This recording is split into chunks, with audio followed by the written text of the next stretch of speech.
Son las 7 de la mañana, las 6 en Canarias.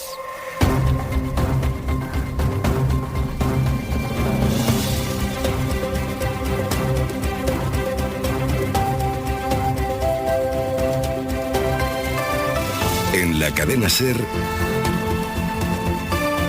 Hoy por Hoy, con Ángeles Barceló.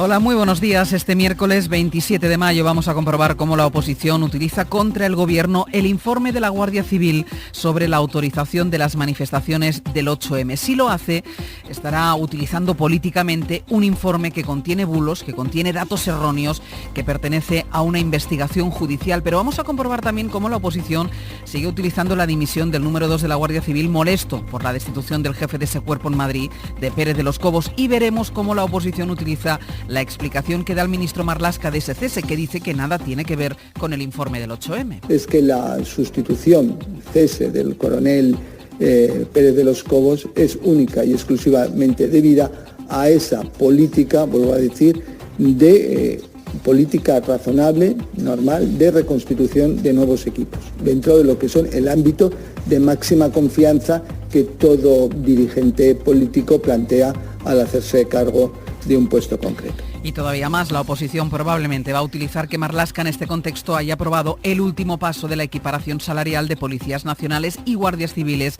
a los que se les termina de subir el sueldo para que cobren lo mismo que las policías autonómicas. Javier Álvarez. La noticia llega a las nóminas de la Guardia Civil y de la Policía para equiparar sus sueldos a las de las policías autonómicas. Marlaska ha salido a explicar tras el Consejo de Ministros lo que ha calificado como un anuncio importante, un 20% en la subida de nóminas, noticia esperada por las fuerzas de seguridad, que ha coincidido con el cese de Pérez de los Cobos. Evidentemente esto no se lleva a Consejo de Ministros en un día.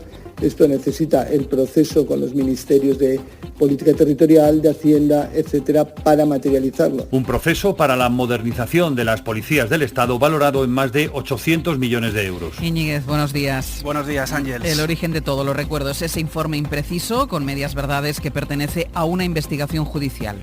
Pero que deja ya un imputado, el delegado del Gobierno en Madrid. Ese es el origen, pero luego han venido los tropiezos propios, el cese, la dimisión, las explicaciones, la equiparación salarial que coincide.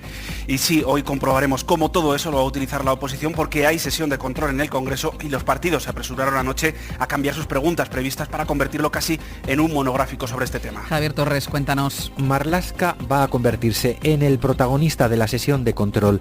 Al Gobierno le van a preguntar sobre el porqué de su decisión de subir el sueldo a Guardia Civil y Policía, que anunció ayer, con la idea de que debe dimitir. Los populares porque consideran que ha cometido el ataque más grave de los últimos años a la independencia del Poder Judicial. Teodoro García Egea. Es una infamia intolerable por parte de este Gobierno, por la que va a tener que responder el señor Marlaska, y que en el Gobierno no queda ni rastro de hombres honestos que ponen a España por delante. Ciudadanos porque sospechan que puede haber cometido un delito, algo que no duda Macarena Olona de Vox. Es más, cree que puede acabar esposado quien considera que ha prevaricado actuando con soberbia. Y a la tormenta perfecta que se cierne sobre el ministro Grande Marlaska se une el malestar de las asociaciones de guardias civiles, pero es que hay más, porque a los jueces tampoco les ha gustado cómo ha actuado el ministro, y el propio Marlaska, recordemos, es magistrado de carrera. Pilar Velasco. Pocas veces se da tal unanimidad en las críticas desde las asociaciones de la magistratura y la Guardia Civil. Desde el Instituto Armado, cascada de reacciones pidiendo a Marlaska aclaraciones urgentes. La AEGC tacha de aberración lo sucedido. A PROC de aviso a navegantes. Desde Jucil, Agustín Leal, portavoz. Tenemos que refrescarle el artículo 126 de la Constitución al señor Marlaska. La Policía Judicial depende de jueces, tribunales y del Ministerio Fiscal. Juezas y Jueces para la Democracia y la Asociación Profesional de la Magistratura califican la actuación del titular de Interior de injerencia en los poderes del Estado y recuerdan que los agentes judiciales dependen de los jueces. Ignacio González, María Jesús del Barco, portavoces. Si este cese de Pérez de los Cobos se hubiera producido así, pues es una clara injerencia en lo que las órdenes que el juez de instrucción, la juez de instrucción en este caso, ha dado a la policía. Cuando desarrollan cometidos de policía judicial, que están sujetos a un deber de reserva, no pueden difundir los datos e informaciones de las que hayan tenido conocimiento en el transcurso de la investigación, y además no pueden ser removidos. Ningún colectivo está tampoco satisfecho con las explicaciones de Marlaska. Así que tenemos por un lado las decisiones que Marlaska ha ido tomando y por otro ese informe.